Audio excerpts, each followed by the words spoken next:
Hello students, so we are continuing Ind AS 103 Bigness Combination. So in this lecture we will discuss some practical problems of Bigness Combination.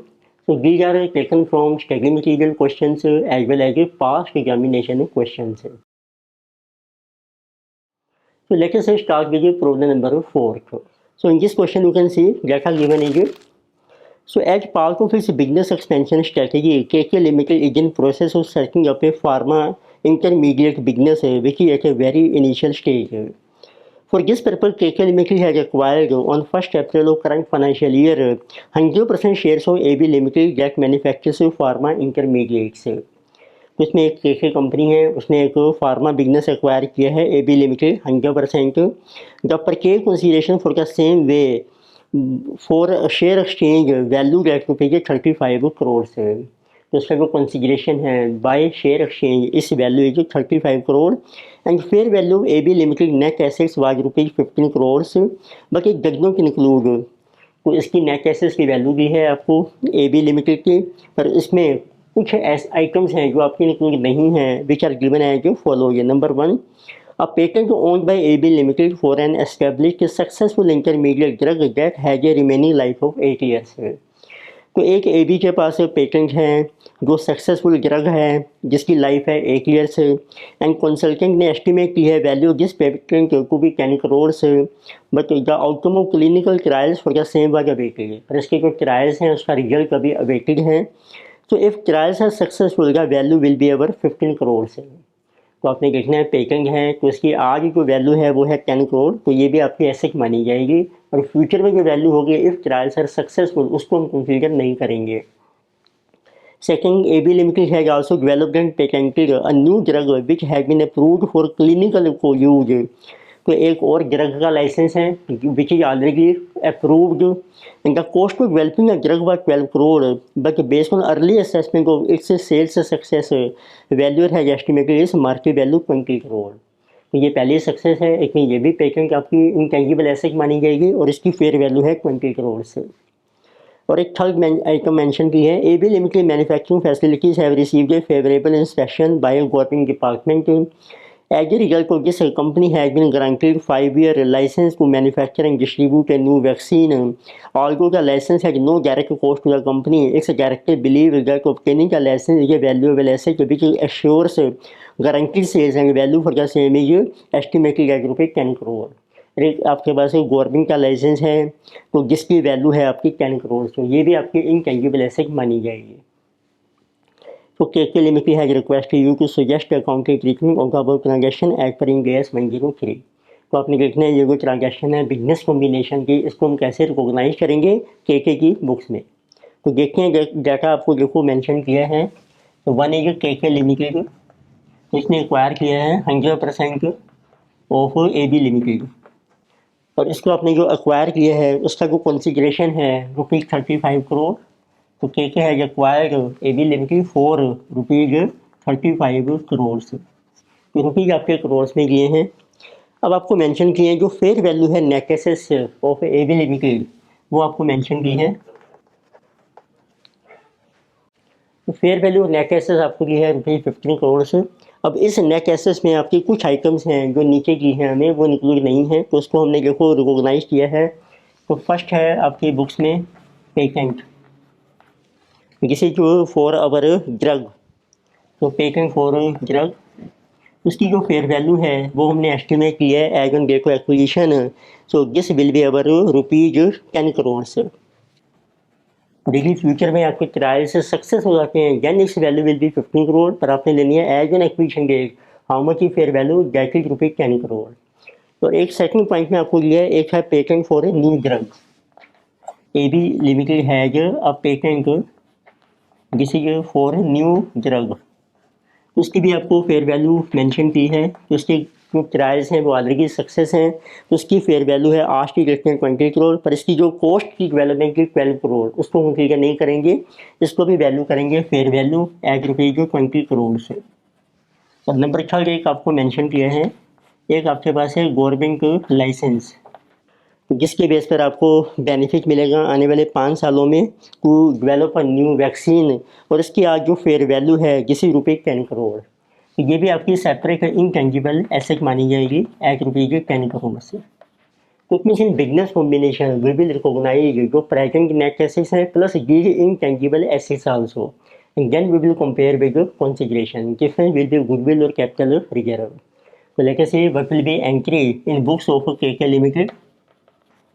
तो K K ने 100% equity acquire की है तो मीन्स there is no non controlling interest. तो आपकी आ जाएंगी पहले net assets which are identifiable assets, then it is our patent for existing drug and then it is patent for new drug। आप कंबाइन भी कर सकते हैं दोनों पेटेंट्स को and then it is licence. तो आपकी एसेट्स की वैल्यू है देखिए 15 करोड़ प्लस 10 यानी कि 20 एंड 10 एंड कंसीडरेशन और बिजनेस कॉम्बिनेशन। तो आपने बिजनेस एक्वायर किया है फॉर पे 35 करोड़ से। तो जो एसेट्स बन रही हैं so this is becoming 55। So balance is over capital reserve. तो ये आपका बार्गेन पर के गेन है जो ट्रांसफर हो जाएगा कैपिटल रिजर्व में। तो दिस इज ओवर 20। तो next we have problem number 5। इसमें देखिए आपको मेंशन किया है A limited acquires B limited acquiree possesses 3 service contracts to supply certain items to a large company. तो ए ने बी को एक्वायर किया है और बी के पास 3 सर्विस कॉन्ट्रैक्ट्स हैं and which is for in favour of company M. Both the acquirer and acquiree believe that contract will be renewed for 3 years. और ये जो कॉन्ट्रैक्ट है आपका 3 साल के लिए रिन्यू हो जाएगा। Similar 3 contracts would require to incur annual cost of 1.50 lakh on tendering deposits and other expenses। तो इनके ऊपर आपको एक्सपेंसेस इंकर करने पड़ेंगे 1.5 लाख पर एनम। तो देखो आपको मेंशन किया है A limited acquires B limited and B limited has 3 supply contracts in favour of M limited. तो अब ये जो 3 सप्लाई कॉन्ट्रैक्ट्स हैं तो ये जैसे अब आप उसका बिजनेस एक्वायर कर रहे हैं तो ये भी एक्वायर हो जाएंगे पर उसके लिए आपको एनुअल एक्सपेंसेस इनकर करने पड़ेंगे। So these contracts require annual costs to be incurred per annum जिसे कि 1.25 lakh and but it is also given that since profit per annum out of this contract is 5 lakhs so any competitor will be willing to spend rupees up to 3.5 lakh per annum for this type of contract. पर जो market में competitor है तो competitor की रहेगी to spend up to 3.5 lakh for this type of contract. But जो आपके competitor की कॉस्ट है competitor willing to spend for this type of contract that is 3.25 lakh per annum. और ये कॉन्ट्रैक्ट है आपका फॉर 3 ईयर्स क्योंकि इस कॉन्ट्रैक्ट से आपको प्रॉफिट मिलेगा फ्यूचर में 5 lakh per annum. So we have to determine so should the prospective service contract be declare separate intangible asset as per Ind AS 103 और एक्वायरर की जो कॉस्ट ऑफ कैपिटल है आपकी 10% है। तो यस यदि आपका जो सर्विस कॉन्ट्रैक्ट है यदि आपको उससे बेनिफिट हो रहा है तो उसकी हम फेयर वैल्यू कैलकुलेट करेंगे और वो आपकी सेपरेट इंटेंजिबल एसेट मानी जाएगी। तो आपका आंसर है इसमें yes it will be recognised as so separate intangible asset जिसे कि रिलेटिव है सप्लाई कॉन्ट्रैक्ट। अब इसकी वैल्यू कैसे कैलकुलेट करेंगे कि जब आपको कॉम्पिटिटर का प्राइस दिया है competitor is willing to spend 3.5 lakh बचा ऊपर एक्सपेंसिव 1.5 तो आपको कितना बेनिफिट हो रहा है उससे ₹2 lakhs पर एनम। तो इसकी फेयर वैल्यू कैसे निकालेंगे we have to calculate fair value that is present value of future benefits. जो फ्यूचर में आपको बेनिफिट्स मिलेंगे तो बेनिफिट्स हैं आपके ₹2 lakhs पर एनम। तो इसको मल्टीप्लाई कर रखे हैं present value factor for annuity at a cost of capital है 10% फॉर 3 ईयर। तो ये वैल्यू है आपकी पीवी फैक्टर है 10% फॉर 3 ईयर। आपने लेना है क्यूमुलेटिव फैक्टर जिसको कहते हैं एन्युटी फैक्टर 2.486। तो ये आपकी वैल्यू आ जाएगी इंटेंजिबल एसेट की जैसे 2 times 2.486 दिस वैल्यू इज ₹4,97,200। तो इस वैल्यू के बेस पर आप अपने इंटेंजिबल एसेट को रिकॉग्नाइज कीजिए separately from other assets. So next we have problem number 6. It is based on deferred tax and this is from our past examination. तो C limited require to flowing assets and liabilities और D limited in a business combination. तो आपको कुछ assets और liabilities आपने acquire की हैं। Assets हैं आपके plant and equipment, inventory, receivable, loans and advances, debentures हैं आपके, और कंसीडरेशन आपने पे किया है 760, ये आपको फेयर वैल्यू भी दी है, एक उनकी बुक वैल्यू भी दी है, और आपने डिफरेंस आ गया उनका गुडविल आपको दे रखी है। तो goodwill is deductible at permissible expense under the existing tax law, calculate deferred tax asset liability as per relevant Ind AS and also pass related entry in the books of C limited assume tax rate 25%। तो main आपको ये calculate करना है कि इसमें कितना deferred tax है आपका, और इसकी फिर आपकी अकाउंट की एंट्री क्या होगी for recognition of business combination. तो उसके लिए देखो देखते हैं तो बटे जो फेयर वैल्यू, तो आपको एक को फेयर वैल्यू मेंशन की है और एक आपको दी है बुक वैल्यू। देखिए पर टैक्स बेस वैल्यू अमाउंट्स आपके हैं रुपीज इन लैक्स, रुपीज आपको दे रखे हैं लैक्स। तो लेकर से वही फेयर वैल्यू ऑफ एसेट्स, तो सभी एसेट्स ले लेते हैं combine.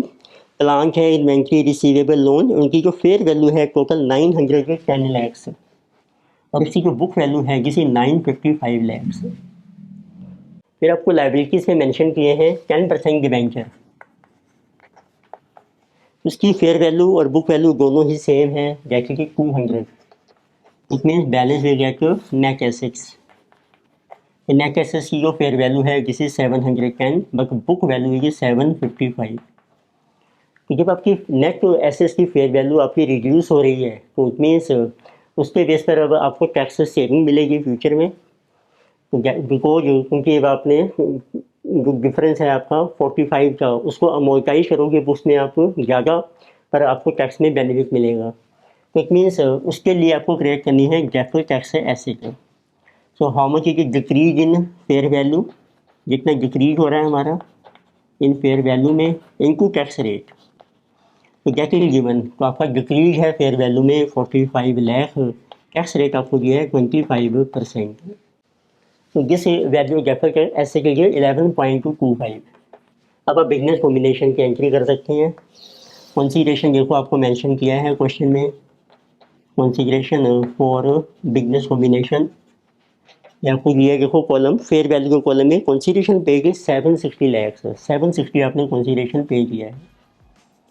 So what will be our entry, जितनी भी एसेट्स हैं आपकी संक्री एसेट्स अकाउंट के डेबिटेड, उनको आपने एक्वायर करना है फेयर वैल्यू के ऊपर। सो फेयर वैल्यू इज अगर 910।